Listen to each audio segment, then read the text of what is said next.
Thank you. Welcome to the Garden for the championship game. It is 32 seconds old. The AT&T Big East Championship game first hoop scored by Jake Voskuhl for Connecticut. This is the first Syracuse possession. Both Ricky Moore of Connecticut and Etan Thomas of Syracuse, injured in semifinal wins, are on the floor and starting. And this is Thomas inside. Misfire. Here come the Huskies the other way. Running Hamilton in a slump. Hits the hoop, but a foul before it. A push is called. Len Elmore, let's talk about Richard Hamilton. Player of the year in this conference, but struggling mightily over the last few games, especially the last two. Well, if you had an opportunity to watch him during this tournament, you can see he's been hurrying his release on the jump shot. He's had poor rhythm otherwise, and he's been shooting off balance. Now, here tonight, he's gotten out in transition, gotten some easy opportunities, at least the one that we just saw. That's going to put him back on kilter. Each team is familiar starting five. Here is Khalid El Amin. The freshman point guard misses. The rebound controlled by the Big East Rookie of the Year. Hamilton for three. That's what I'm talking about. Fully faced up, shoulders square, in rhythm. When you get Richard Hamilton shooting like that, it's lights out. Syracuse facing some full court 2-2-1 UConn pressure. Now the Huskies settle back into their man-to-man defense. Marius Giannoulis, the senior, hits his first three. Well, Syracuse is definitely a methodical team on offense by nature. They have the shooters, if they move the ball, that can get open. Off the turnover, let's tell you who's on the floor for Boeheim. It's Harton Giannoulis with Bergen, Blackwell, and Etan Thomas, fourth leading shot blocker in the country up front. Moore, El Amin, Freeman, Voskuhl, and Hamilton. For the Huskies, the #1 seed. Syracuse, the 2 seed. Jason Hart, the orange point guard. Trying to break out of a slump. He's hit just 4 of his 18 attempts in the first 2 games. Well, Syracuse has come out here very aggressive in their 2-3 zone as we see them playing now. They've tried to extend it, left some openings, but on offense, they've recognized a mismatch. And we'll be talking about that throughout the evening as long as Khalid El Amin stays on Todd Bergen. Against the 2-3, the shot clock runs down a lot, and it's at 10. The skip pass for Moore. El Amin can't get around Giannoulis, who played good defense. Hamilton. Moore comes away with a fresh block. Again, that's one of the downsides of playing a zone. It's a lot easier to offensive rebound, particularly if you make the effort to get to the open spots.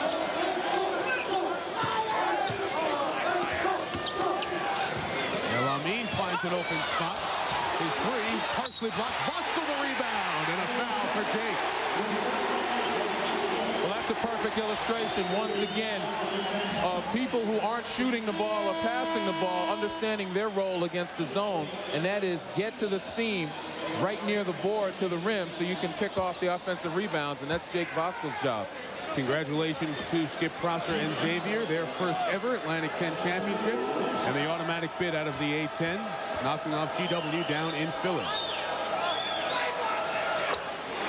1 for Voskuhl. Completes the three-point play. It is a Connecticut three-point lead. And Connecticut with some full court pressure right now. They began the game that way, hoping again to catch Syracuse a little flat after that overtime win yesterday. Elvir Ovchina comes in for Etan Thomas, but no attention to his injured leg. Blackwell. Voskuhl tried to change it, but Ryan Blackwell, the sophomore who won it in the semifinals against St. John's, has his first 2. And out of that pressure, Connecticut went to a rare zone, a 2-3 zone of their own.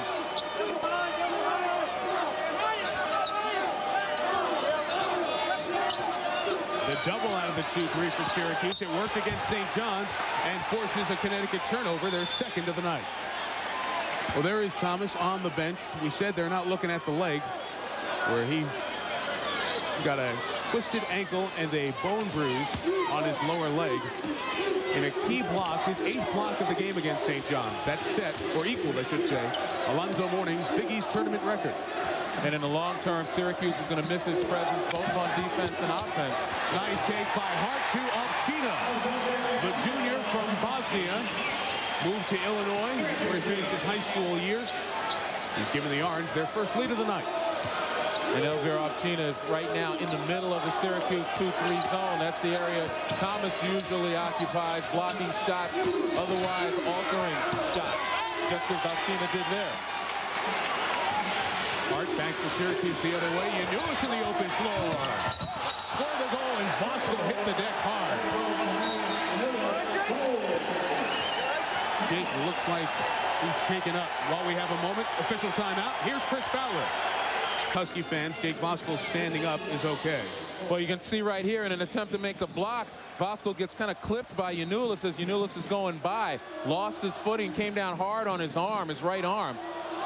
Plus getting the wind taken out of him. But it looks like he's made a pretty good recovery. Wincing a little bit, he'll have a few moments to rest. And Suleiman Juan, who played his best total package game in his brief Connecticut career, only the second semester. Juan has checked into the lineup. He's 34, standing out at the post, calling for the ball.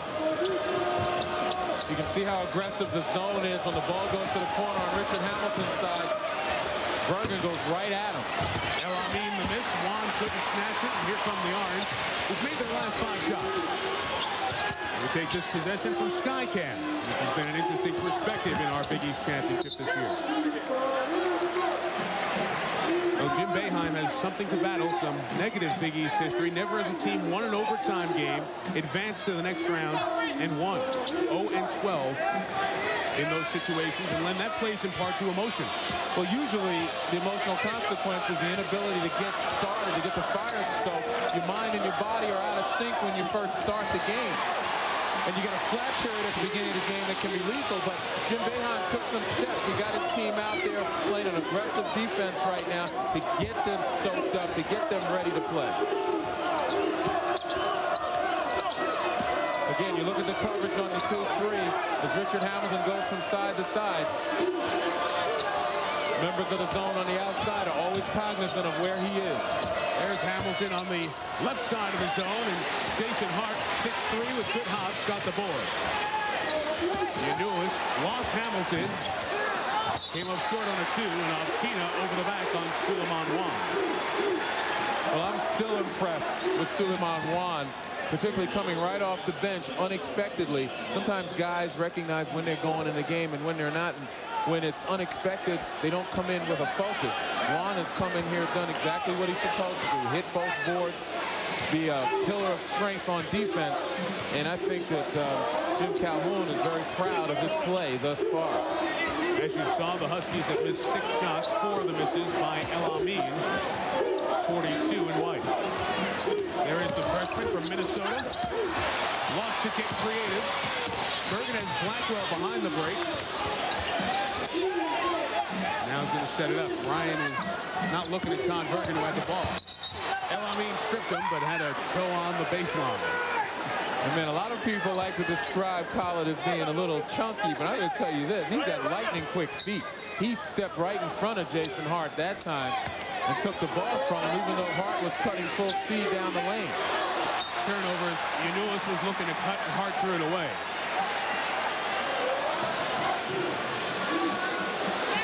This is the second meeting between these teams because of the size of the Big East at 13 teams. Not everyone plays home and home. UConn won the meeting in Syracuse by 9. It was a game they played without Kevin Freeman, who had injured a wrist 5 days prior here at Madison Square Garden.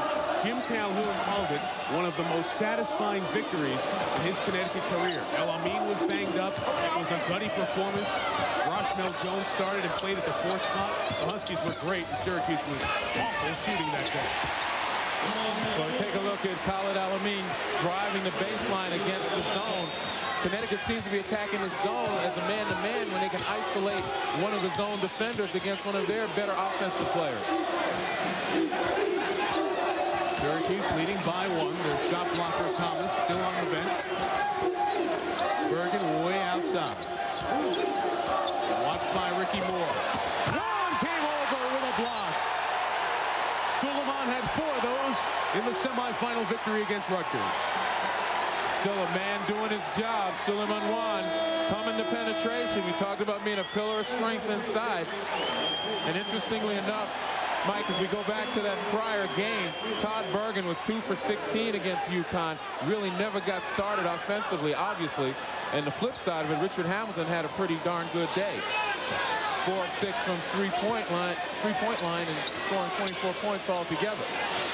So both of those guys have to be the difference for their team. Chena got a break. He didn't know the shot clock was running down, but Syracuse will have just 1 to shoot. Voskel's back in, and Roshmel Jones has checked in for the first time for the Huskies. Hart, quick trigger, and a shot clock violation as it never hit the tin. We're going to take a look again. Here's Khalid Al-Amin, a good fake, one-on-one. Again, a one-on-one type of move against the zone. And the defenders, if you're isolated out there against some of these quick Connecticut players, that defeats the purpose of the zone because they're making a move quicker than your help can get to it. That's one of the reasons why you want to spread the floor, just like Connecticut's doing. The other reason is getting it in that sweet spot where Voskel just received. He created the open J for Jones. Bergen lost El-Amin, who was trying to draw the travel. There's Blackwell, the transfer from Illinois. Chena has range. He hasn't hit a 3 in a week. Voskel running out. Nice look. Patiently got rid of Hart for the 2. Well, it was a nice look by El-Amin, but more importantly, Voskel under control, saw the defender coming, a little up fake, and he watched the birdie fly before he put the ball in the basket. Jake leads all scorers with 7. Bergen creates contact, and offensive foul, says Ted Valentine. Valentine working the game with Jim Burr and Tim Higgins. Official timeout. The Huskies, the 1 seed, regain the lead from the Orange. Oklahoma, the most improved player in the Big East Conference. Last night, 8 blocks, but on the final block, an injury. Well, you take a look right here. There's contact, as we can see it highlighted right there on his left calf, making contact with Tyrone Grant's right knee. And that's created a bruise, a deep bruise in that calf. And you can see the bandage on the side. The fact that Etan Thomas is sitting on the bench right now, this is one of those injuries where you've got to get out right away and play once you've gotten warm. The longer you sit on the bench, the more it tightens, and the longer he sits on the bench, the less likely he's going to play, and that's going to depend on how effective Elvir Obchina is in the middle. Watch Elvir inside, who has a couple of points tonight. Syracuse starts moving around the 2-3. Hamilton, offensive. Nope, I'm sorry, Alan Griffin gets called for the foul. That's the point guard from Brooklyn, the freshman, who's given Syracuse great minutes. And going back to Etan Thomas, you know, he can come back in the beginning of the second half because they can work on him in the training room if necessary. But again, the longer he stays out in this first half, the less likely he's going to play because that thing tightens up. The Syracuse medical staff, headed by longtime trainer Don Lowe, one of the best in the country, had Thomas up and walking all day so that pain and bruise and stiffness would not happen during the day. Todd Bergen came in for Jason Hart, so it's Griffin and Yanulis in the backcourt for Syracuse. Monquencio Hartnett in for Connecticut. Obchina stepped up, changed that shot, and it's Syracuse ball. Tomorrow, 6:30 Eastern, the most comprehensive. Rebecca Lobo at 7:30 Eastern. 60 minutes with the men's bracket, and then the exclusive announcement of the ladies' field of 64. Yanulis got fouled, shooting 3. He'll get 3 free throws. Well, that foul appears to be caused by Richard Hamilton. And again, it's compounding his lack of effectiveness out here on the floor. He's not getting his jump shots, although he started out fairly well. But defensively, you've got to recognize you don't foul a jump shooter. You've got to stay close enough to Yanulis to bother him, but you can't foul him. That's a rare miss for Marius Yanulis. A 90% free throw shooter would be the best in the conference, but not enough of a minimum of made free throws during the season. 28 of 31. Kevin Freeman and Ricky Moore back in, the starters. El-Amin will get a break.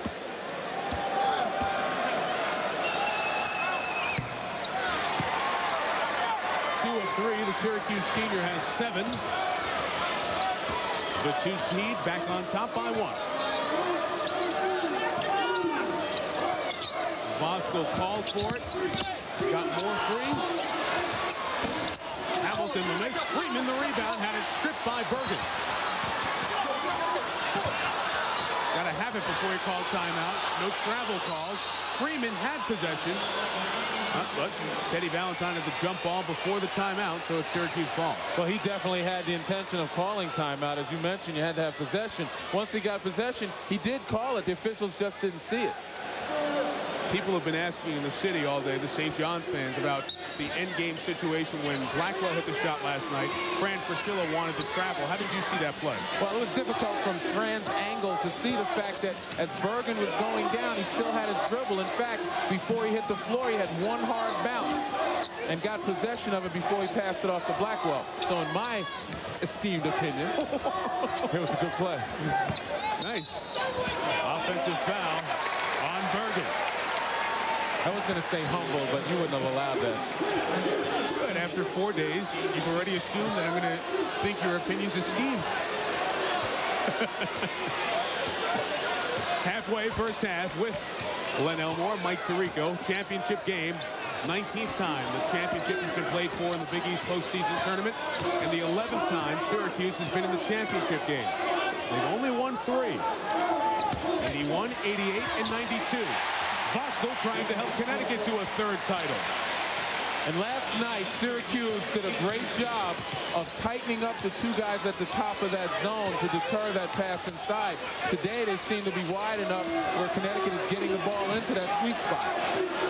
NBA 3 for Bergen. UConn on the board. Doing a good job on the glass, the Huskies. Out-rebounding Syracuse by 4.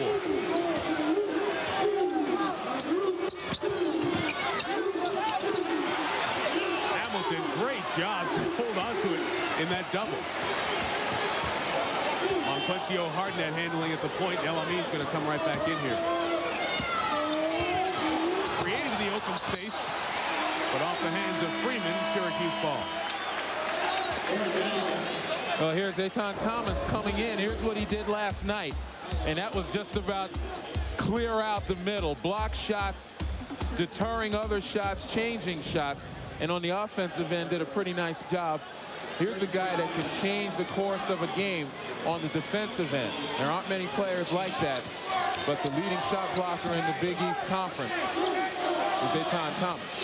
On the bench for 8 minutes, 15 seconds. No medical attention during that time. Foul on Ricky Moore, had a fistful of Todd Bergen's orange jersey.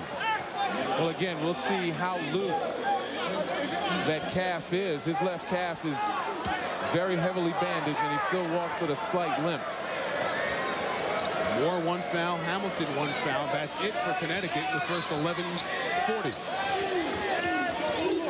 Quick back out from Thomas to Hart, who was just cold from outside the arc. And you see Thomas in the middle of your screen running. He normally has a nice fluid gait. He was laboring a little bit right there. Are you going to labor anyway because that thing is so heavy and so new to being around your calf like that? Yeah, I would imagine so.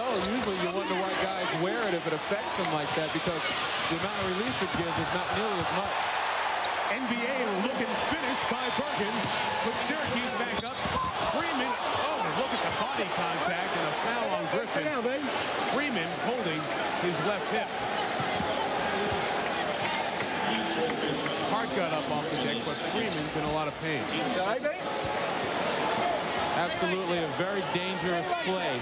Kevin Freeman going full tilt down the lane, and 2 defenders trying to draw a charge. Neither one of them getting there on time. Watch here.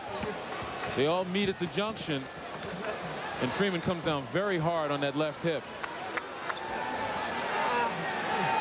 Again, we take a look here. Both of them trying to get there. Griffin's the one who makes the most contact, although Hart had hands on as well. It was at the other end of Madison Square Garden back in January against St. John's when Freeman injured his right wrist.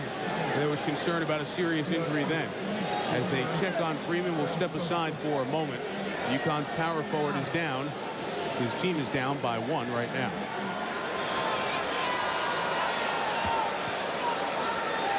Walked off, looked to be still in pain, and still looks tender sitting on the bench, Len.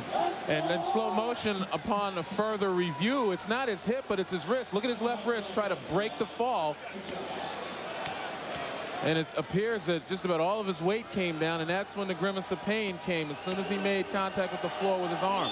And that is what they are checking, his left wrist. Roshmel Jones comes in to shoot the free throws and misses the first one. He injured his right wrist against St. John's in here on January 19th. And he is such an important player for this team, including those 7+ Karens per game. And he is no stranger to being in pain. Right now, instead of a token press, man-to-man, UConn was putting it on, at least for the inbound pass, putting it on in earnest. Once the pass was inbound, they dropped back again.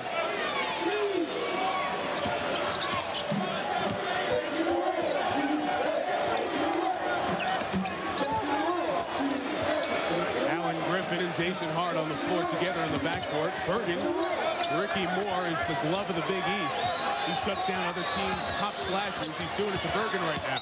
Atan Thomas put it on the baseline. UConn ball. Well, it's just basic stick to your man-to-man pressure that's made it very difficult for Syracuse to find people. Again, you take a look at Ricky Moore. Jim Calhoun calls him the Rock of Gibraltar because he's so steady. And he's certainly, for Jim Calhoun, very predictable. He's going to give you a good defensive night every night. If you think we're overstating it and limiting just to the Big East, go ask Veal from Arizona State, Tyson Wheeler from Rhode Island, and Moore does not only defense, but a great dish to Jake Voskuhl. Well, that time he kind of got in trouble on the baseline, had the presence of mind to be able to hang in the air and try to find an outlet, and Voskuhl made himself available. 5 for 5 for Jake Voskuhl. 11 points for a guy who's never scored 20 at any level of basketball in his life. The UConn center keeping the Huskies on top. Hamilton checking Hart.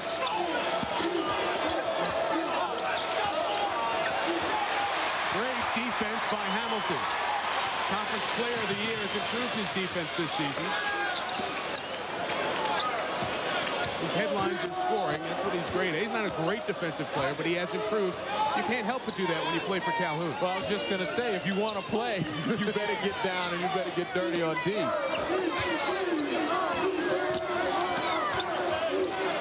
Again with the 2-3, slowing the pace down for the Huskies. It'll be inside of 5 before they shoot. And again, you see the aggressiveness on El-Amin. Griffin and Hart both went after him to make him give it up. Hamilton hit the hoop. Give credit to Voskuhl, who just gave him enough space to get the shot off.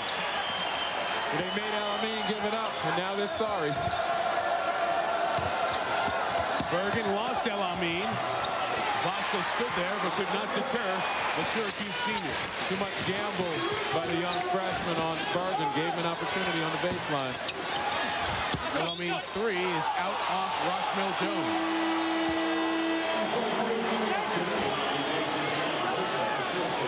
You know, that's one of the things he's going to have to learn when he guards a guy as talented as Todd Bergen. And we talked about the first time these guys played this year. You look at that field goal percentage, and Todd Bergen is absolutely struggling. But if you gamble on him, he'll make you pay. The way Connecticut's been effective is to play him straight up with their quicker, more determined defenders, and that's Ricky Moore. In the press conference after that game, Jim Boeheim was asked if Bergen was shooting too much. He said no, he was shooting because nobody else was. Thomas got good position. Juan tipped it out. Here come the Huskies.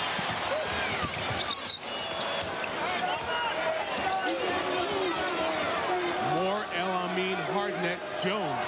Very small UConn unit. Juan blocked by Thomas.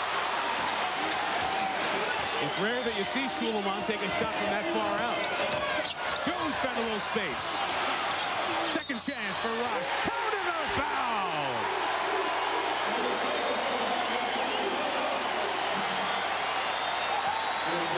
I talked about yesterday the adjustment that Syracuse made against St. John's. The two players out front tightened up to keep the ball from coming in the middle. But look at the space right here. It's too far apart, and what happens is they get split. And once they get split, all sorts of problems occur in the interior. There's a mismatch inside. The ball goes on the board. Offensive rebounds abound.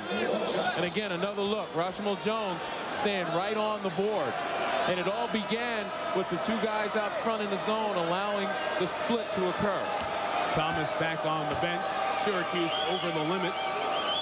Jones for an old-fashioned three-point play. 60% shooter. Keeps it at 4, the UConn lead. Kevin Freeman's waiting to come back in. Take your eye off the ball for a few and watch the job they do on Bergen. They switch. Blackwell is denied. The Huskies are the team with the rejections tonight. Out off Moore. Suleiman Wan doing a Zeton Thomas imitation. But you can't say enough again about the fact that he has stood there and withstood the advantage situations that have come to him and done a nice job of making people commit, getting his hands straight up in the air and blocking the shots and changing the others. There's Freeman back in.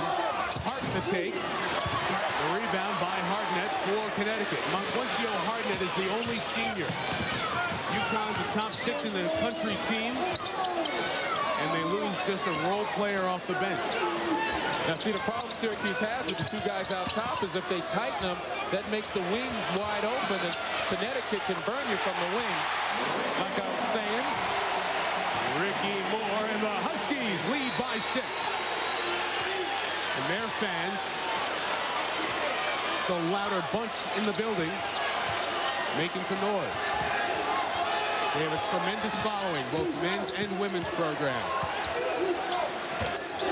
They are the sport in the Nutmeg State. Bergen double team.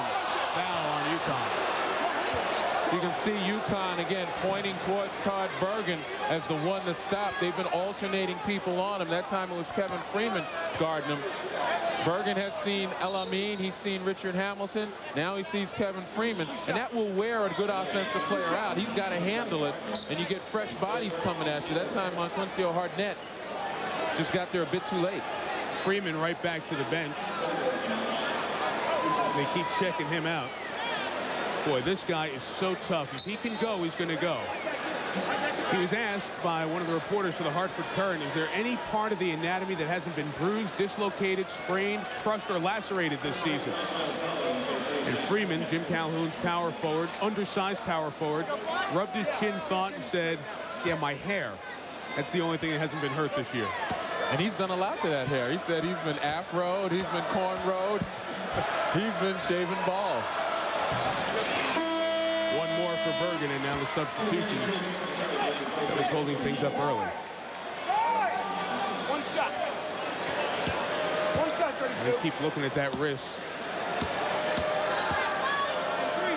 And will force Roshmel Jones to play more, but Jones played the 4 position for the injured Freeman in the win at Syracuse in the regular season meeting. Hamilton, the leader of the Huskies, as the 2 top teams in the Big East continue to battle for the conference postseason championship. For Kevin Freeman, who's back out of the game and so disappointed. Ice on his arm, and Jim Calhoun talks to the assistants and the staff about how Richard Hamilton's other starting forward is doing health-wise. And that's one of the worst feelings for an athlete, not only the disappointment of being out of a game, but when you're injured, to have that feeling of deja vu, to know that you've done it once before, especially here. Juan missed the putback on the El Amin long shot. No daylight for Syracuse, so Hart brings it back out. It's a 4-point game for UConn on top. And there's the quick foul on Hartnett. One of the things that Connecticut has done a great job has been on the defensive boards. You take a look here. Syracuse, no offensive rebounds, no second chance points. Connecticut doing a nice job. But what's more significant, last night Syracuse had 17 offensive rebounds and 24 second chance points. So obviously Jim Calhoun, in watching yesterday's game, saw that as being a major key to victory. Syracuse kept off the offensive board again by Juan. He's playing really, really well. Hamilton returned in his passing lane. El Amin able to save it. And Syracuse very willing to trap out front. Usually do it in the corner. Hamilton off like he was guiding that hook. He was aiming that, no question. A Gina finds Blackwell. The foul is drawn by Joe, who's in the game because of Kevin Freeman. Freeman back on the bench. The report from the UConn folks, he didn't bang it again. It's just very sore. He's going to ice it for the rest of this half and try again in the second half. In the meantime, he's trying to coach his position on the bench as well. He's yelling right at El Amin and Rashmel Jones, letting those guys know what he's seeing from the bench. Trying to keep his head in the game also, Len.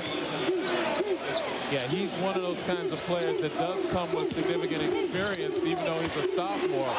Voskuhl patient, and the throw down by Jake. He's 6 for 6 tonight. Well, Voskuhl's done a nice job of moving around in the paint against that zone, finding an open spot, and then giving his players, his teammates, a target. The expressive El Amin called for the foul. You take a look at Voskuhl right here. Look at the target. He puts both hands straight up in the air. That's his advantage against this zone. You don't want to bounce pass it to Jake Voskuhl. You want to throw it in the air where only he can get it. And a nice job by him to make his hands available to draw the attention of the passer. Little zone for the Huskies here in the final 90 seconds. Low scoring again. And it's a 2-3 zone. Kind of wondering if, in fact, Syracuse know how to play against their own trademark defense. Well, Syracuse is using the 2 big men right now, and the second big man, Thomas, in that sequence, got fouled. Jake Voskuhl, whose father, Joe, is 9th on the all-time leading scorer list at Tulsa. He played there in the early 70s. He's finally putting up some points. 13. That's already twice his average. And essentially what that also tells you, not only is Jake Voskuhl playing well, but the big people for Syracuse have been relatively ineffective on the defensive end. Coming up, it's the 7-Up halftime report with Chris Fowler and Digger Phelps. Back in Hoop headquarters is Jim Boeheim, age 53, for the 910th consecutive game on the Syracuse bench. 22 years as a head coach, 7 years as Roy Danforth's top assistant. For the 20th time in 22 years, his team has won 20 games. That was an early whistle, I think. I think that was a premature whistle. And Higgins, Burr, and Valentine will get together and figure it out.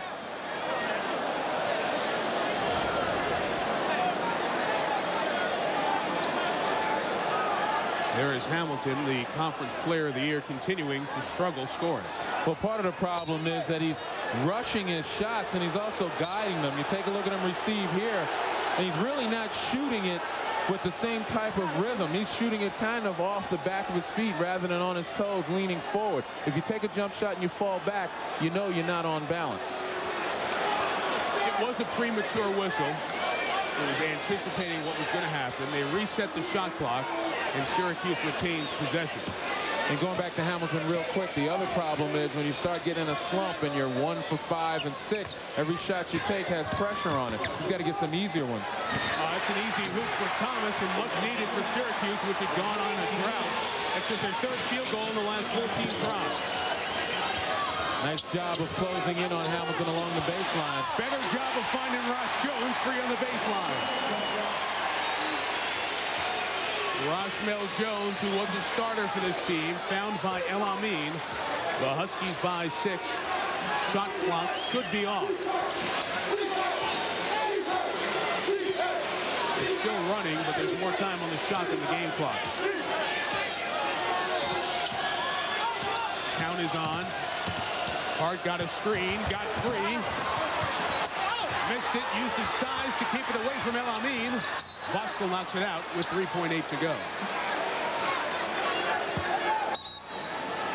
UConn will use its 20, the one you can't take into the half with you. Well, again, we talk about drawing the defense out. You're going to take a look here. There's Rashmel Jones. The ball kicks back outside. Now watch him just stay there. The defense moves up. going with the pass. And, of course, Jones is able to sneak behind. Once again, another look. It's Eton Thomas who's responsible for that back line when the ball's on his side. As soon as the ball went out to the top, he walked up instead of looking behind him. Is that a danger of pressing out of that 2-3 zone, trying to trap, I should say, out of the 2-3 zone? But what happens is when you trap, it's a scramble to get back into your position as the ball swings around. And what happened was, in that time, Eton Thomas walked up to cover Voskuhl and never looked behind him. The first thing you have to do is look behind you before you move up in that zone. Final 3.8. Let's see where Syracuse goes with it. Hart cuts to the basket, got Voskuhl in the air, and got 2 at the end of the half. Syracuse struggled shooting toward the end of the half. Thomas with the leg injury, but Voskuhl's the offensive story, 11 points. The Huskies lead by 4. Now the 7-Up halftime report with Chris and Digger.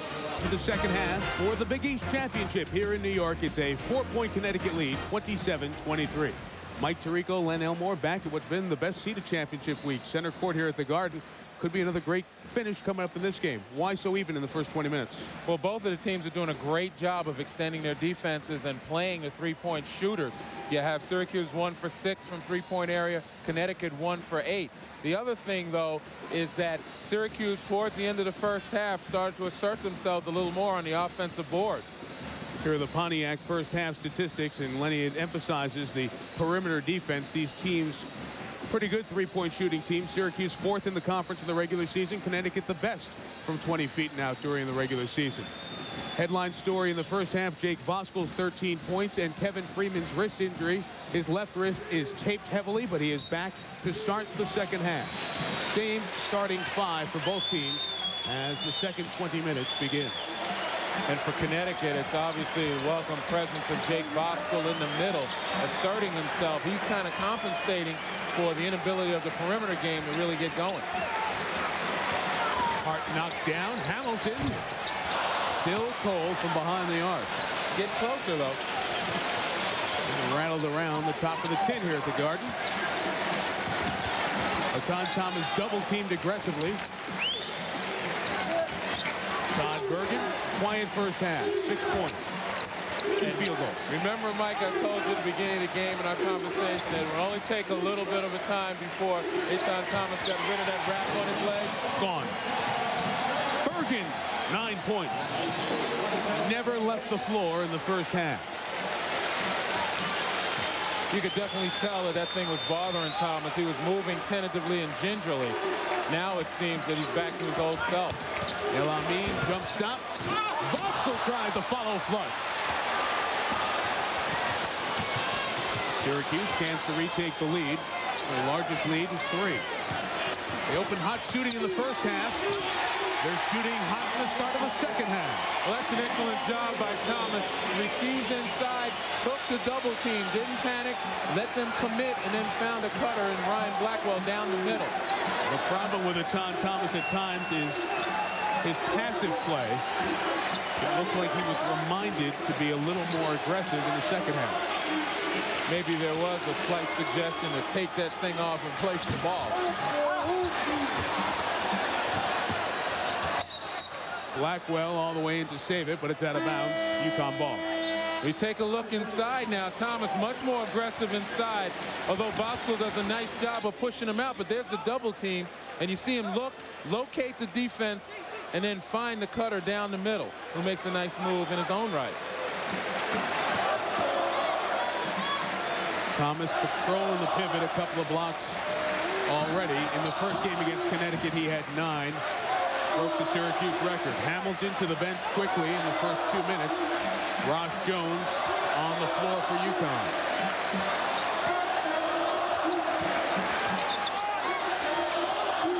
Quincio Hardnett, I beg your pardon. He checked in. There is Hardnett.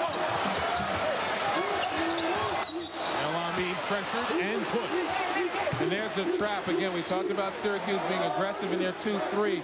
They're just waiting for the ball to go in the corner. Once it goes in the corner, as you see El Amin receive, there's when the trap is set. And you see Giannoulis try to step in front of Voskuhl to take away one possible outlet.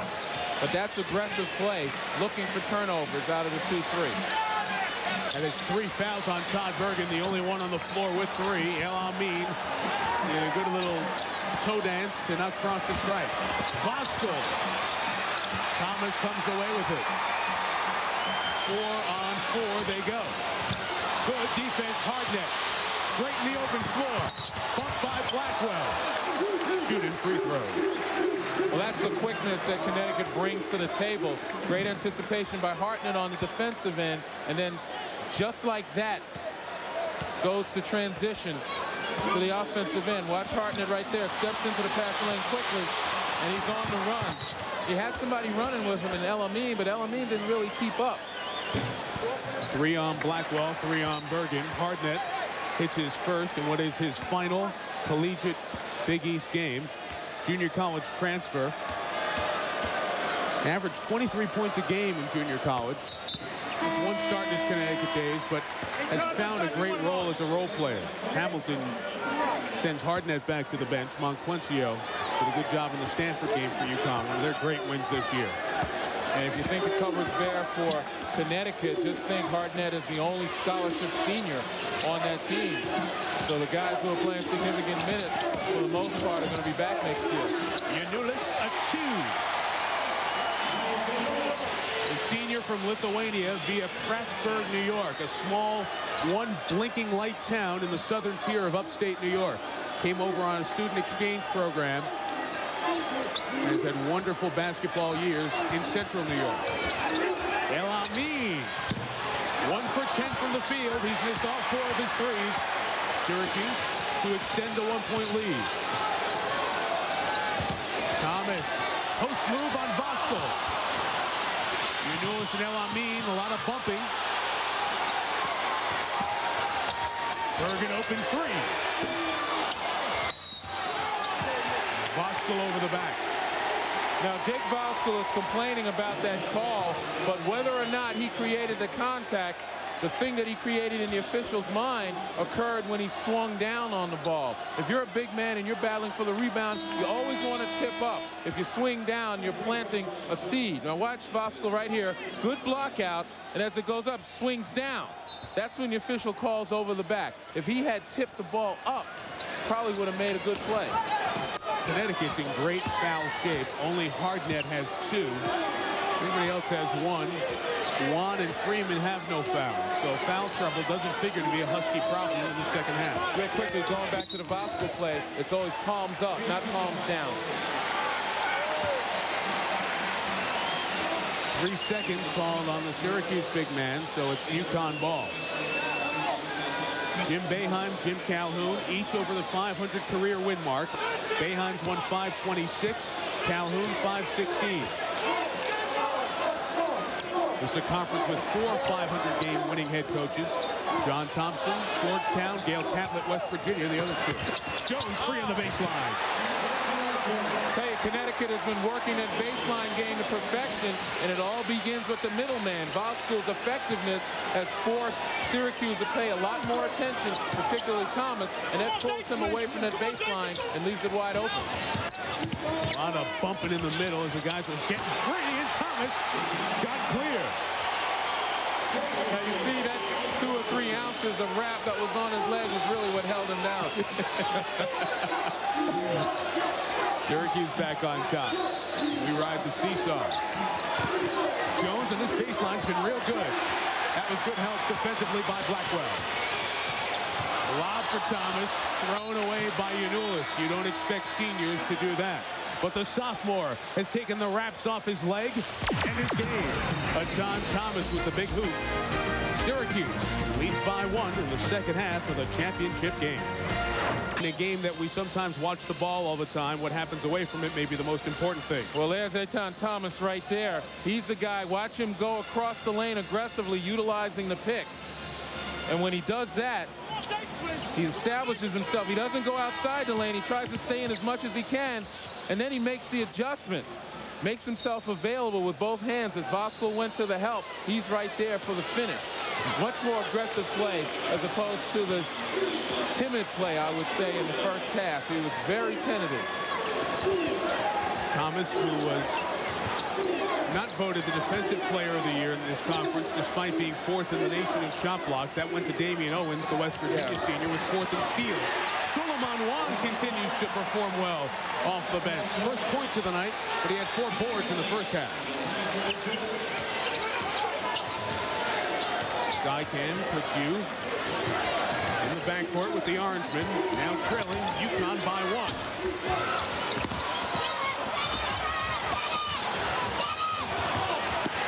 Hamilton out of the scrum. Boy, he wants to score real bad. Unua's gotten his way. Well, it was a good push by Richard Hamilton. A lot of people might think it was a selfish play because he took it coast to coast. But the bottom line is he watched the defense all the way, took what they gave him. Unulis continues to retreat. Hamilton had an opening, and he forced the issue. Richard Hamilton, although relatively frail looking, his body needs to fill out a little bit. And his dad, whose nickname is also Rip, said that's what we're going to do with Rip this summer. Get him bigger. 6'6", 180 is where he's listed. Still gets to the line a lot. Well, Jim Calhoun had a great line about Hamilton's body. He said his game is ahead of his body right now, which means obviously he's much more of a mature player. Once he fills out and is able to take a lot of the licks up top with upper body strength, he's going to be one heck of a guy to stop. 28th free throw attempt in 2.5 games, and he's hit 23 of them. Hamilton's workout regimen to get ready for this season consisted of 6 a.m. wake-up calls, 9 hours of work on his game during the summer back in Coatesville, Pennsylvania. Unulis works on that all the time, hitting threes. Syracuse executing high picks nicely in order to free Unulis up at the top. Jones over Thomas. He never saw the rim when he shot that one.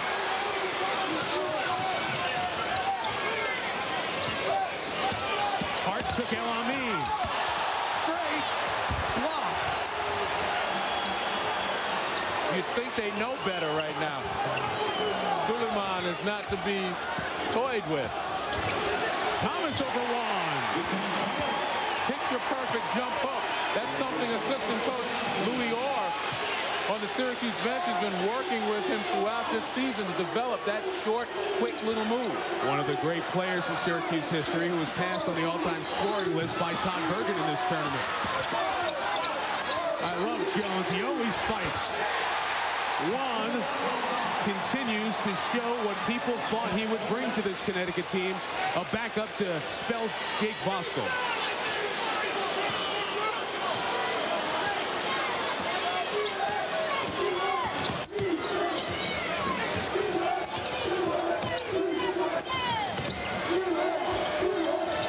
Jason Hart, who's outside shooting, has left him. Thomas, left hand. Well, the thing that's key about Thomas is that he's setting up again, post position in the lane, both feet in the lane. One thing Suleiman Wan has to learn, you don't allow a guy to set up there. Sewell took his eyes off that one. Open floor. Blackwell has company, did it himself. Excellent transition by Syracuse, but it's more than his eyes that Wan took it off. He took his mind off it as well because of the mistake at the other end. 22nd timeout, Jim Calhoun.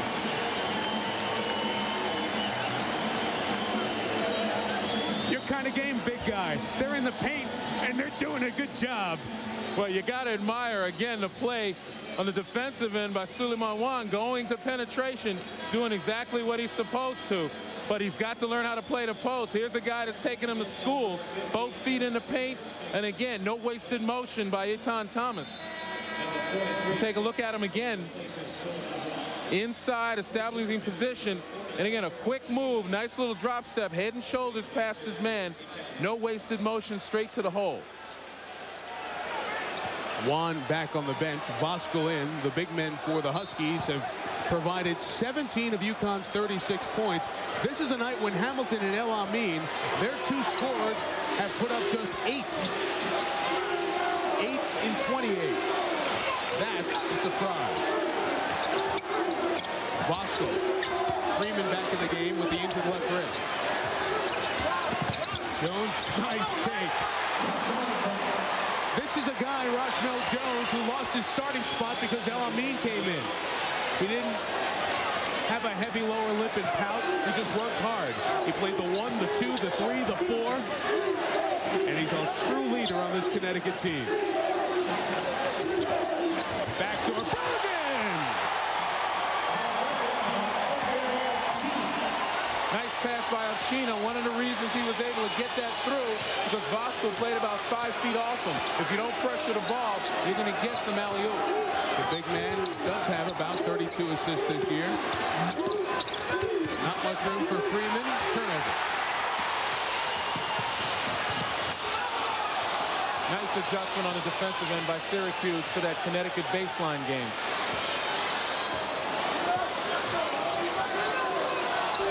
At the 11-minute mark. Syracuse looking for its largest lead of the night.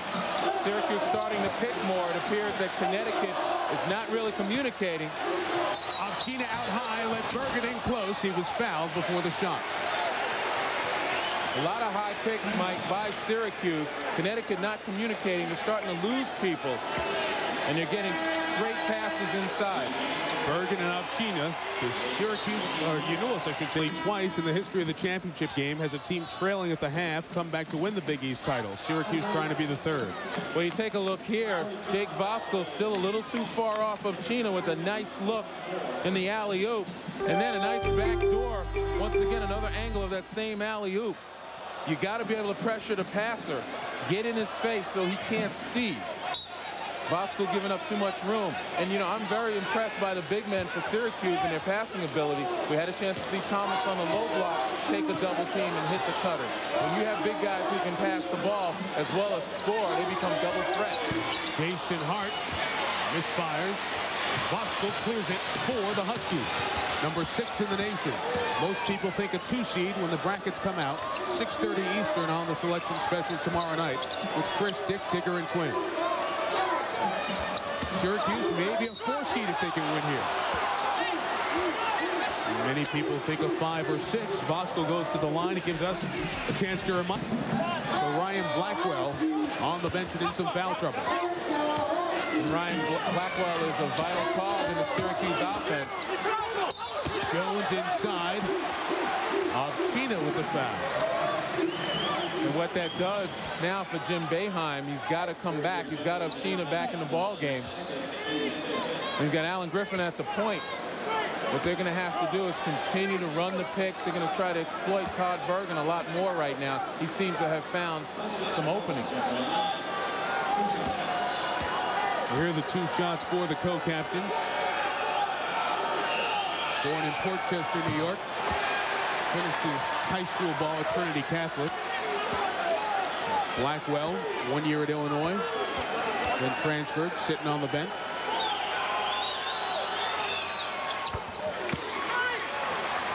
%50% for the 59% shooter. Connecticut back with the full court pressure. Again, trying to step it up in a man-to-man situation with some help. Jones grabbed both arms of Todd Bergen, who has already doubled his field goal output compared to the first meeting between these teams. Well, he's had to play with his teammates. We saw Avcino with the backdoor pass. We saw him post up. Guys are looking for him, and he's getting easier shots. As I mentioned, that takes a lot of pressure off your jump shot. Griffin, who was great in the first 2 games, goes to the line. Alan Griffin, a little explosive spark plug off the Syracuse bench. And Alan Griffin is one of those kinds of guys that regardless of what you do to him, man to man, he's going to find a way to get into the paint unless you double him up and force him to make the play somewhere else. He's just got that city savvy. You know, when you're playing on the playgrounds and you got limited space, it gets dark. You don't want to take a long jump shot. You learn how to work on backing people down, spinning on them, getting to the basket. Jim Boeheim, Lenny, brought him off the bench last night. He had a career high against St. John's. You mentioned he's a Brooklyn kid. Won the high school city championship with now Syracuse teammate Eric Williams last year and kissed the Garden floor after winning the title game with Robeson High School in Brooklyn. And I was going to say, it's just a knack that a player develops, depending on his environment and circumstances growing up. El Amin's just trying to will himself to get hot, and he's 1 of 11 from the field tonight. And Calhoun knows he needs Hamilton and El Amin to get it going in the last 10 minutes. Griffin, open 3. Connecticut.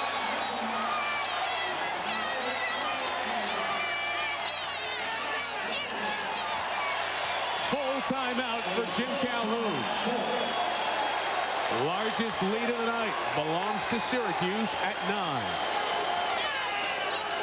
Here and the rookie of the year in the Big East Conference are struggling. That's why the Huskies are down 9. El Amin and Hamilton have just 8. They average about 37 a night. Well, they definitely are the difference in this game, their ineffectiveness. And also on the defensive end, you got to give Syracuse a lot of credit in that zone. They've been able to double where they need to in the corners. They've been able to take the prime shot spots away from these two guys. Out of the timeout, Hamilton's shot. You think that was brought up in the timeout, perhaps? That was a subject of light conversation. But Richard Hamilton did do a nice job of moving in closer. Again, being the guy in that baseline game at the spot that makes it very difficult for the zone to collapse.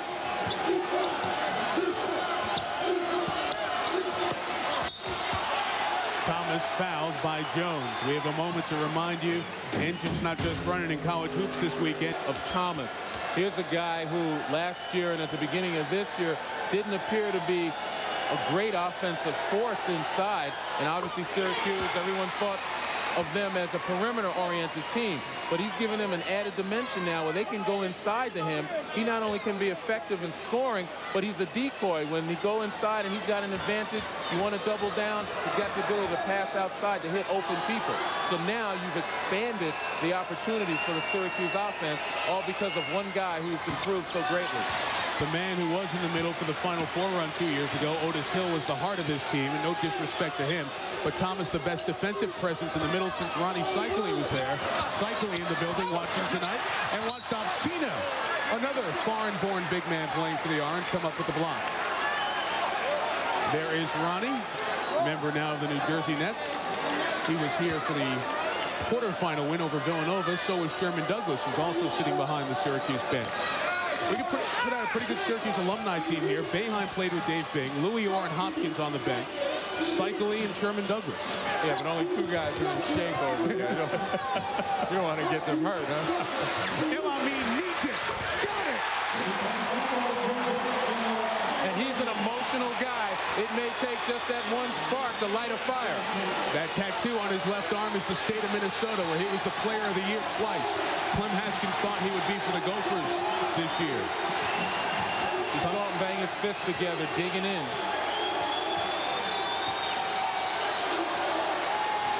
Down 5, needing a defensive stop. And the Huskies are great on the defensive end. Bergen, tough shot. Thomas, Alcina wasn't ready to catch. Couldn't throw it off Hamilton. El Amin running, screaming for it. Moore found instead. Syracuse timeout. Here come the Huskies.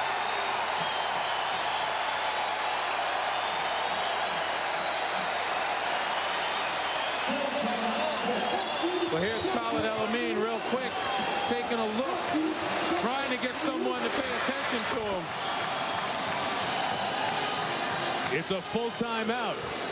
It's a full-fledged UConn start of a comeback. They are within 3 in the title game. There. Well, Eitan Thomas right here in the middle of everything. Watch when the ball changes possession. He's got to go down court. Now, his job as the goaltender is to race under the basket. Instead, he hesitates at the free throw line and gets there too late. He's got to be able to run the floor now defensively and get under there to be the goaltender. Is that his fault because there were guys in his way standing at the free throw line? Well, if I'm the coach, I'm going right to him and say, you have got to find a way to get back. Connecticut extends its defense. I don't care if you run over a guy, you've got to get back. Defense all the way out now. Wherever the ball is, the Husky is. Griffin at the point, Hart on the bench. Blackwell on the floor with 4. Shot clock at 10. Freshman on freshman. The city kid was defended very well by El Amin. 3 to shoot. Well, Elamine that time took it as a challenge on the clear out, knowing the shot clock was running down, and Griffin, a great penetrator, stood his ground. Bergen knows it, shoots it. Here come the Huskies. Hamilton in the middle. Unulis blocked it. Jones put it back up, and it is. Unulis made the nice play. Jones the better one. 1-point game inside of 7 minutes. Now here's where Syracuse has to be more methodical. Got to protect the ball, but they've gone away from Todd Bergen. Jim Boeheim takes the 20. And I guarantee you that's exactly what Jim Boeheim wants to talk about. The fact that they've gone out of their offense and they've gone away from their best offensive player. At least let him touch the ball in that set. And Jason Hart's going to come in. Well, UNLV, Billy Bano's team, they've stormed the court twice. That has done more than any other TV crew on championship week. 12 games in 83 hours. We tip our hats to you on behalf of Dan Shulman and Bill Raftery as well, guys. It's been a pleasure and a job extraordinarily done. Bergen must shoot. Great defense, Ricky Moore. No shot clock violation. Husky numbers. Elamine. Hamilton put back. Offensive foul, says Jim Byrne. I'll tell you, that would have brought the house down had they been able to connect. But it all began with the great defensive play. We talked about before the timeout, Todd Bergen had to be involved in the Syracuse offense. I don't know if that was the point in time where they just isolate him. But nevertheless, the great defense led to that almost spectacular play. 2 point guards on the floor for Syracuse. Hardnett, a good defender in for the Huskies on the ball. Well, right now, Griffin is the guy looked to for offense in that backcourt. Again, penetration, ball movement. There's the touch for Bergen. Griffin got close. Syracuse has had poor shot selection the last 3 trips. Ball didn't touch the rim, so the shot clock is still moving. Griffin, that won't touch the rim either. That is 3 shots in a row that Connecticut's defense hasn't allowed the ball to the tin. Huskies for the lead. Jones. Moore. The most experienced players on this team back it out. And good judgment by Ricky Moore to kick it back outside now to try to jumpstart the offense. Nice flash, Bosco. Jones blocked for the foul.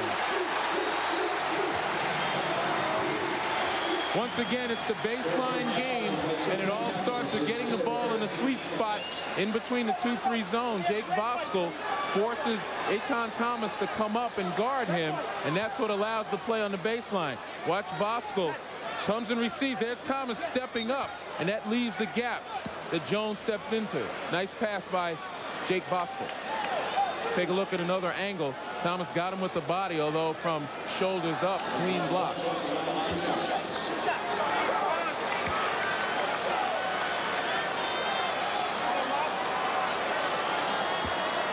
The foul on Thomas was his 3rd. Syracuse has 16 fouls. Same true the Huskies. Tie game. Now, I think that Syracuse can afford to make the adjustment whereby when Voskuhl receives at the free throw line extended, you make him make a shot. If I'm Eitan Thomas, I do not step out from underneath that basket right now because the Connecticut baseline game is working too efficiently. A 9-point Syracuse lead. Erased. The Huskies back on top by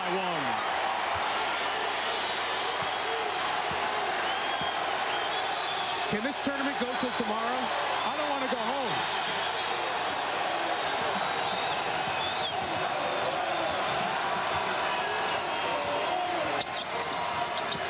Hart, Blackwell, Voskuhl. Saved by Hardnett. Jim Boeheim screaming for a goaltend. Very upset with the official. But excellent hops by Voskuhl. Good timing. Now there's Thomas. He's got to make a decision, and he holds his ground. Jones on that baseline. They're reacting to that better. Hamilton tries to shake free. Hardnett sees the clock running down and hits the shot. The senior Hardnett has 4.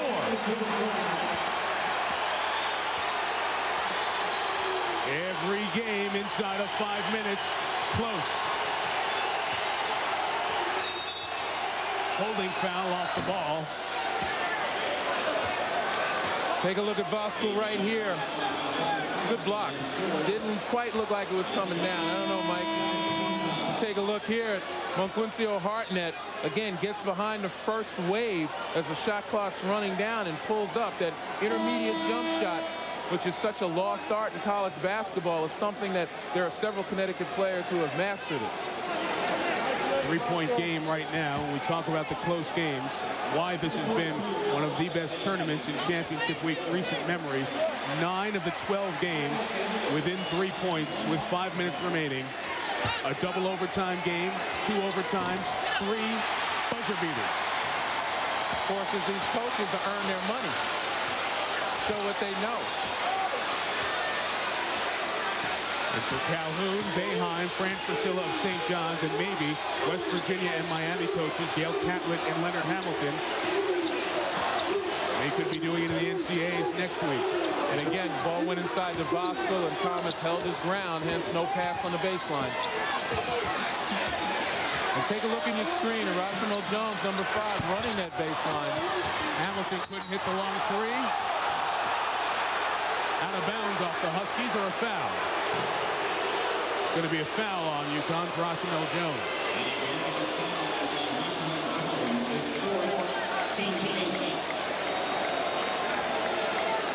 Len, we know that both of these teams are going to be seated in the top, among the top 20 teams when the brackets come out tomorrow night at 6:30. What does this game mean? Their seeding's not going to be drastically affected by losing to each other. They're both really good losses. Well, simply enough, it means that you're the best in this conference. Now, the reason I say that, these guys play against each other sometimes once, sometimes twice, based upon the format, but they've seen each other throughout the years. And every time at the end, it's like an annual gathering to go one and done. This is when every emotion, every skill has to be at its ultimate, and the team that's left standing at the end is the one that can say we pulled it all together. And make no mistake, the legacy for these teams will be written in the next 3 weeks. But to cut down the nets and say, I won a championship in Madison Square Garden, that stays with you no matter who eliminates you in the NCAA tournament if you get knocked out at all. So they're playing to be called the champion for the next 3.5 minutes.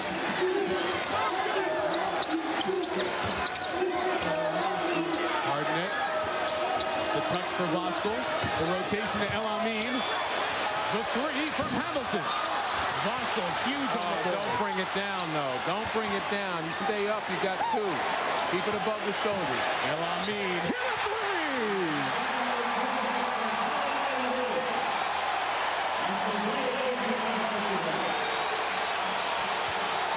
That run has not included a Syracuse field goal. Bergen can't change it.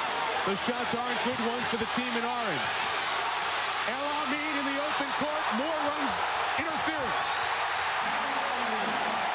The number 1 seed leads by 6. Timeout, Syracuse.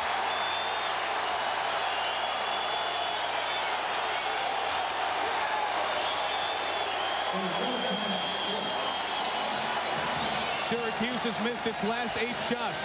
The personality for the Huskies has come out. They lead by 6. The players who've stepped up and changed roles this year. The player of the year, the rookie of the year. Part of the drama in the Big East championship game here at Madison Square Garden tonight. Syracuse got a lead as big as 9. Connecticut on a run. They've retaken the lead. Here are the things to keep in the front of your mind in our final 2:36. Syracuse can stop it once, Connecticut twice. Each team in the 1-1 for the moment, and the arrow pointing to the orange. And Connecticut, as you saw, 18 fouls, 2 away from the 2-shot penalty. Syracuse has never really tested that. They haven't taken the ball to the basket aggressively. When they've run a play for Todd Bergen, that's pretty much a clear out. He's settled for the jump shot. They've got to get their aggression back in the offense to force Connecticut to guard them. Hard outside, cold. Jones the rebound. Again, another jump shot that's not playing in the Syracuse's hands. You knew it's the good foul on Hamilton. El Amin kicking it into a next gear. He's one of the headlines on our Bud Light storyline as Jim Calhoun's team has rallied back here in the second half, keeping Syracuse cold from the field, getting better production off the deeper Husky bench as Syracuse plays a third game in 3 nights. And Hamilton and El Amin in the last 7 minutes have shown up. But it's that bench compensation that's kept Connecticut within shooting distance until their stars were able to get on track.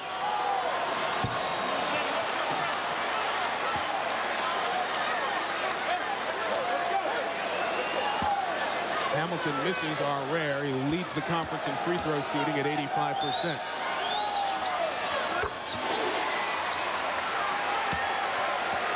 By 7 at the 2-minute mark. And now again, Syracuse has to recognize they've got to be aggressive with the ball, go to the basket, try to get into the penalty, a 2-shot penalty to get opportunities. Right now, Connecticut really scrambling, and you see right there, when you make an aggressive move to the basket, more times than not, you're going to get somebody to foul you, hold you, or make a mistake. 9th team foul. As Kevin Freeman watches and hopes from the bench, Suleiman Wan gave them important minutes with interior defense and some offense again tonight. Freeman hurt his wrist. That's why the starting power forward for Connecticut has been on the bench. Great atmosphere awaiting at the Thomas and Mack. Vegas playing with some desperation. They know if they win, they're in. See, being in the penalty, Mike, is such a great advantage for Syracuse right now, considering the personality of their players. Griffin comes in the game. He's another slasher. You know, if they attack the basket and force Connecticut to foul, not only are they getting opportunities to score, but they've stopped the clock. Also, Giannulis will get a break on the defensive end where he is slower a foot than Griffin.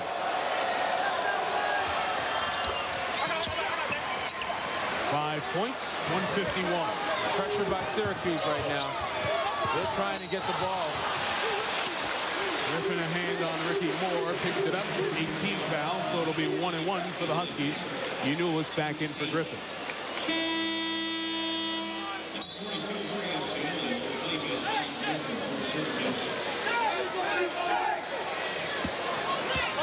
You know, I understand what Jim Boeheim's doing with the offense to defense thing with Alan Griffin, but quite honestly, Griffin's is probably far better suited on the offensive end for Syracuse right now to either get to the basket or draw fouls. Giannulis, a jump shooter, hasn't made very many trips to the free throw line throughout the course of the year. In fact, he's only had, at the end of the season, 31 trips to the free throw line in a ton of minutes. He averaged about 32 minutes a game. The Bobby Hurley-esque slam on the floor by Jim Calhoun for defense up 7. Hart finds Thomas. They have not hit a field goal in a month and a half. Rushmell goes! And the foul!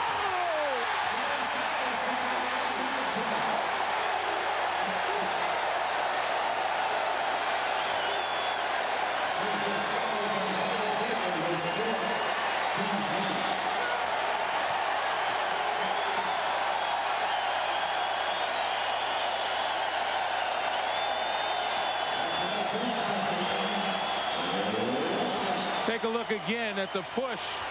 Syracuse caught hitting the offensive board, and Jones sneaks behind. Bergen obviously couldn't decide whether he wanted to foul. You could see he was worried about possibly a flagrant foul. They lead by 10. Their defense has done it again. Last night, Rutgers shot 28%. Big East tournament low. Great save by Bergen to Giannulis. A Sahara-like drought. Free throws for Bergen. Back to Chris Fowler. Bano wins tonight. No phone call to Digger doing the lobbying. Well, you talked about Connecticut's defense doing it, and it certainly has been a major factor, but I think a partial factor has been the inability of Syracuse to recognize that defense, use the aggression against it by ball movement, by spreading the floor, taking people one-on-one, and just playing overall aggressively. They lost that opportunity, and now it appears to be too late.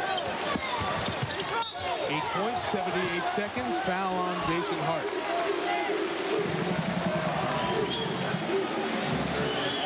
People talk about Connecticut and how good are they nationally as a 2 seed. Surprised to see perhaps that they are ahead of Arizona in the RPI. But remember, Arizona's been the dominant team in their region, the West. That's why they'll probably get a 1 seed. The Huskies, being the 5th best RPI team and clearly the best in the East, might not end up as the 2 seed in the East because the best team in the country is going to end up as the 1 in the East. Maybe the Duke North Carolina winner tomorrow. And that would be a penalty UConn should not get. It's a complicated system, this S-curve that they use for bracketing teams, but it's worth noting, essentially, the best 1st seed should be in the same region with the poorest of the 2 seeds. That would be a harsh penalty for Kevin Freeman and the Huskies to take, to be in the same regional with Duke or North Carolina. And consequently, does that mean that the best 2 seed is in the same region as the poorest of the 1 seed? Why don't we leave it for Digger tomorrow? It's been 8.5 minutes since Syracuse has hit a field goal. Hart ends the drought. 7-point game. Final minute coming up. The Orange can only stop the clock once. The guy with the ball is a great free throw shooter. And they've been trying to foul, and Richard Hamilton eluded them. Ticked off some very valuable seconds for UConn.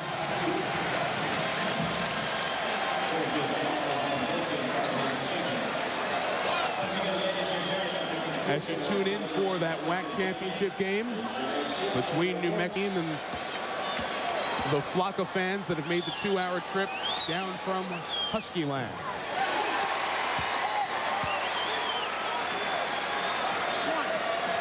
We take a look there at Kevin Freeman, at wrist bandaged up, and you can only hope for the best for him. I mean, he's a competitor, but he's also gone through an awful lot with regard to bangs and bruises and injuries. 3 possessions, 50 seconds. Must be 3. Hart! Showing a little hard. 2-possession game with 48 to go, and the Huskies stop the clock for the Orange. In the last 2 possessions, it's been Jason Hart who was determined that he was going to be more aggressive to the basket. Well, as we reach our final 48 seconds, it's been so much fun. It's worth showing the memories of the buzzer beaters one more time. Howard Brown for Villanova at the end of double OT. The Wildcats eliminate Pittsburgh. Cinderella 12 seed Rutgers got to the semifinals thanks to Jeff Billett. And at the same basket as Brown and Billett, Blackwell, the 3rd killer bee at the buzzer, sent Syracuse to this championship game. That's why this tournament will be remembered for a long time. Syracuse has a ways to go for a buzzer beater, but they've got the ball back on the turnover. Nightmare. You call a timeout, you can't get it in, and you turn it over. Especially when you discuss meeting the ball, you discuss some of the more fundamental things. It's the little things right now that are going to make a difference. A hold before the inbound without the clock moving. Oh, my goodness. You can't understand what was going through Richard Hamilton's mind at that point in time. You've got the lead. You're playing defense. You want your opponent to move further from the basket, so why hold? Syracuse's best percentage free throw shooter, Yanulis, takes the 2. For this team that has improved from the line this year. They hit 14 of 17 last night against St. John's.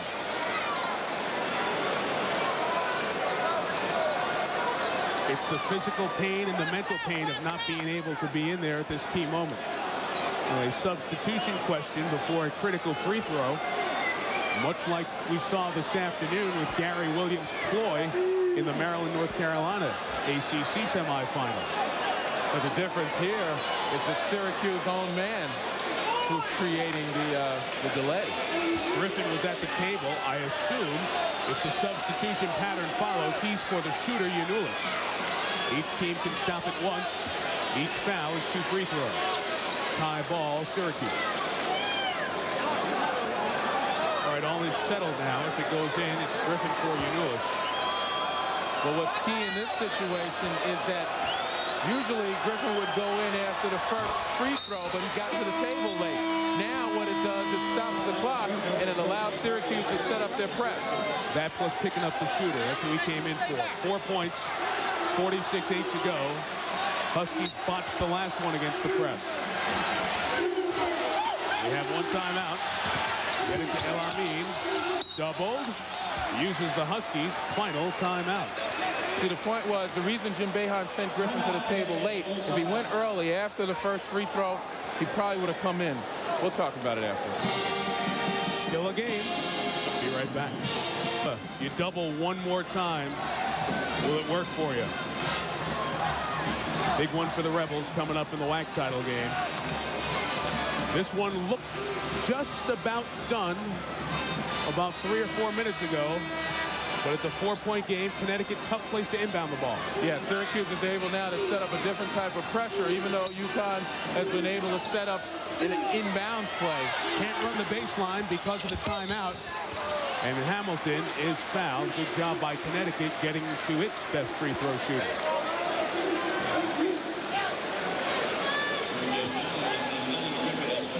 Three and 7 in Big East championship games. Syracuse trying to find a way to get the first trophy since 1992. There are a couple of those in Storrs, Connecticut. UConn won the title in 90 and 95. They're playing in the championship game for the 3rd time in 4 years. 2 for the player of the year in the conference.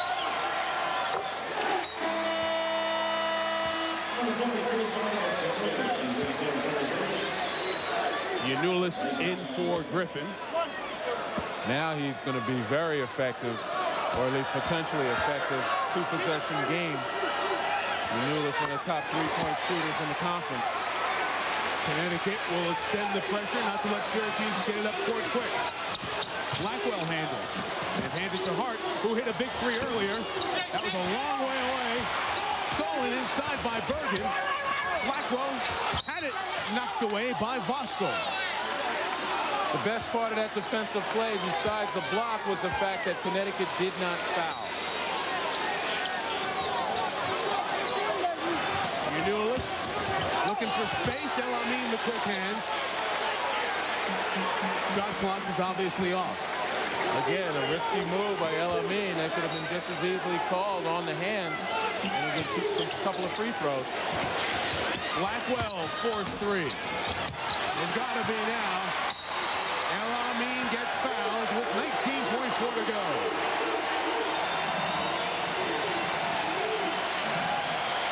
New Mexico against UNLV. New Mexico to improve its seeding. UNLV to sleep comfortably tonight. Did a great tournament out in Vegas. Carpenter, Jimmy Dyke standing by for the title game there. Calhoun reminding his players, no foul.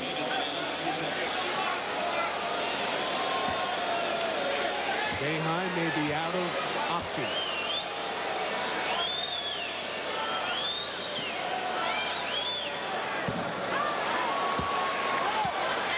Still a 2-possession game.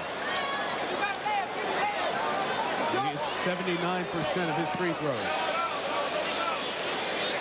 This one free throw seals it. There's just not enough time for 3 possessions by Syracuse unless a total collapse occurs for Connecticut. That's the big one.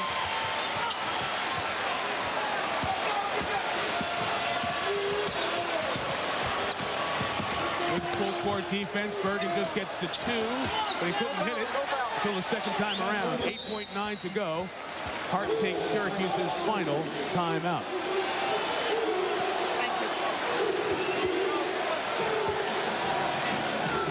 The Connecticut Huskies have dominated this decade in the Big East like the triumvirate of Syracuse, St. John's, and Georgetown did collectively in the first full decade of the conference.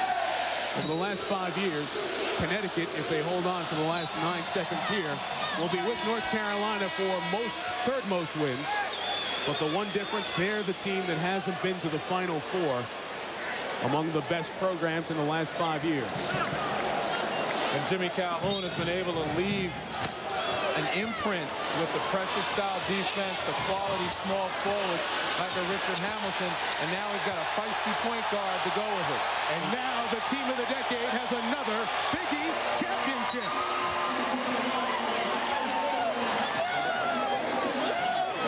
Khalid El Amin, the AT&T Big East Championship most valuable player. Jim Calhoun's team has not been able to get the offense, but have been able to get the trophy. Well, you talk about offense. Connecticut, known for their offense, did it with their defense, and it wasn't a full-court pressure. It was a withering, swarming half-court pressure that translated into great transition basketball. And really, the life was given to this team in the second half by the young freshman, Khalid El Amin. Khalid El Amin. It makes sense that the floor leader leads the dance. They're going to the big dance. Syracuse will be there as well. It has been so much fun. We thank you for being with us, and we thank the people behind the scenes who made the pictures and sounds so sweet. With Glenn Elmore, Mike Tirico, thanks for watching this presentation of ESPN. The worldwide leader in sports, the Huskies win the Big East Championship. Back to the studio, Digger Phelps and Chris Phelps.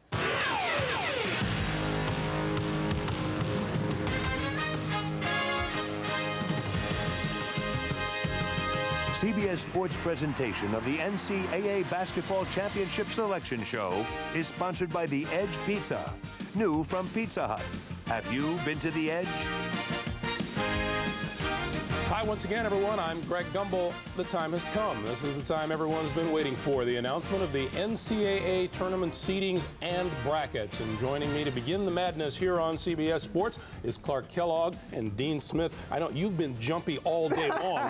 There's no settling you down. I've just got that natural enthusiasm for March Madness, and I've never coached, and I've got butterflies. Talking about natural enthusiasm for March Madness. They're nervous waiting now there to see whom they will play or if they're in. So this is probably as relaxed as you've been in a number of years, you know. Also joining us along the way to share their thoughts on the selections, Jim Nance, who has been calling the shots at the Doral Ryder Open in Miami, and Billy Packer, who is out at the selection site in Kansas City right now. Let's go to Michelle Tafoya, who is in Kansas City, as we start down the road to the Final Four with the announcement of the top seeds and the pairings in the East. Michelle, take it away. Greg, thanks very much. We're going to get right to it. We're going to start with the #1 seeds. The top seed in the East is North Carolina. Bill Guthridge, in his first year, will lean heavily on Antoine Jamison. In the West, it's Arizona. The Wildcats looking to defend the national championship with Michael Bibby leading the way. Roy Williams, Kansas Jayhawks are the top seed in the Midwest. Senior Rafe LaFrentz has one last shot at a national championship. And Duke is the #1 seed in the South. Mike Krzyzewski has freshman Elton Brand back as the Blue Devils look for their third national championship in 8 years. Now to the East region. These games on Thursday, Saturday. We begin in Hartford with North Carolina. The ACC tournament champs will face the Navy Midshipmen, the Patriot League tournament champs. UNC Charlotte, the 49ers out of Conference USA, will take on Illinois Chicago. The Flames get the at-large berth and head to their first ever NCAA tournament. The Princeton Tigers, seeded #5, deservedly the highest seed ever for an Ivy League team. They'll face the UNLV Runnin' Rebels. What a run Bill Bano's team made through the WAC tournament to get in.